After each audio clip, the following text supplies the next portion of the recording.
एक 32 साल की लड़की जिम में एक्सरसाइज करते हुए अचानक से बेहोश हो जाती है और उसको एकदम से सीज़र का अटैक आना शुरू हो जाता है। क्या ये एक नॉर्मल इंसिडेंट है या फिर कोई उसको न्यूरोलॉजिकल प्रॉब्लम थी या फिर कोई उसको ट्यूमर था? तो जब उनको जिम से हॉस्पिटल लाया गया तो वो फुली ओरिएंटेड थे और उनको कुछ भी याद नहीं था कि जिम के बाद उनके साथ क्या हुआ है। जब उनके जिम ट्रेनर से पूछा गया तो उन्होंने भी यही कहा कि जब वो आई थी तो 10 मिनट में उनको बड़ा फटीग और ड्राउज़ी फील हो रहा था और इवेंचुअली अनकॉन्शियसली वो फ़ॉल हो गई।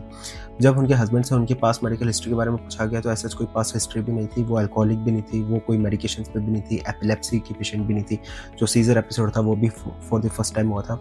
बट उनके जो हस्बैंड थे उन्होंने एक बात मेंशन करी कि डॉक्टर उनको घूमने-फिरने का बड़ा शौक था और वो 5 साल पहले नेपाल भी गई थी और वहाँ पे वो हॉस्टल्स में रहती थी और स्ट्रीट फूड ईट करती थी।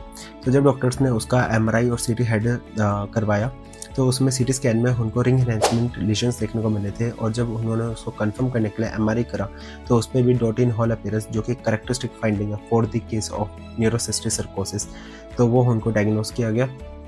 तो न्यूरोसिस्टिक सर्कोसिस जो होता है एक पैरासिटिक इन्फेक्शन होता है, eventually the most common infection of the central nervous system, जो कि रो और अंडरकुक्ड पोर्क खाने से होता है फ्रॉम दोस पिग्स जो कि इन्फेक्टेड होते हैं टेनिया सोलिम से। तो गाइस इन पेशेंट्स के लिए हम एंटी हेलमिंथिक ड्रग्स से प्रिस्क्राइब करते हैं और उसके बाद अगर पेशेंट की को सीजर का एपिसोड फिर से होता है तो उसको हम एंटी एपिलेप्टिक मेडिकेशंस पे भी मेंटेन करते हैं।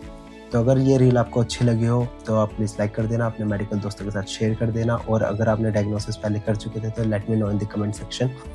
और बाकी ऐसी और मोर केस बेस्ड लर्निंग के लिए फॉलो द मेड डेस्क।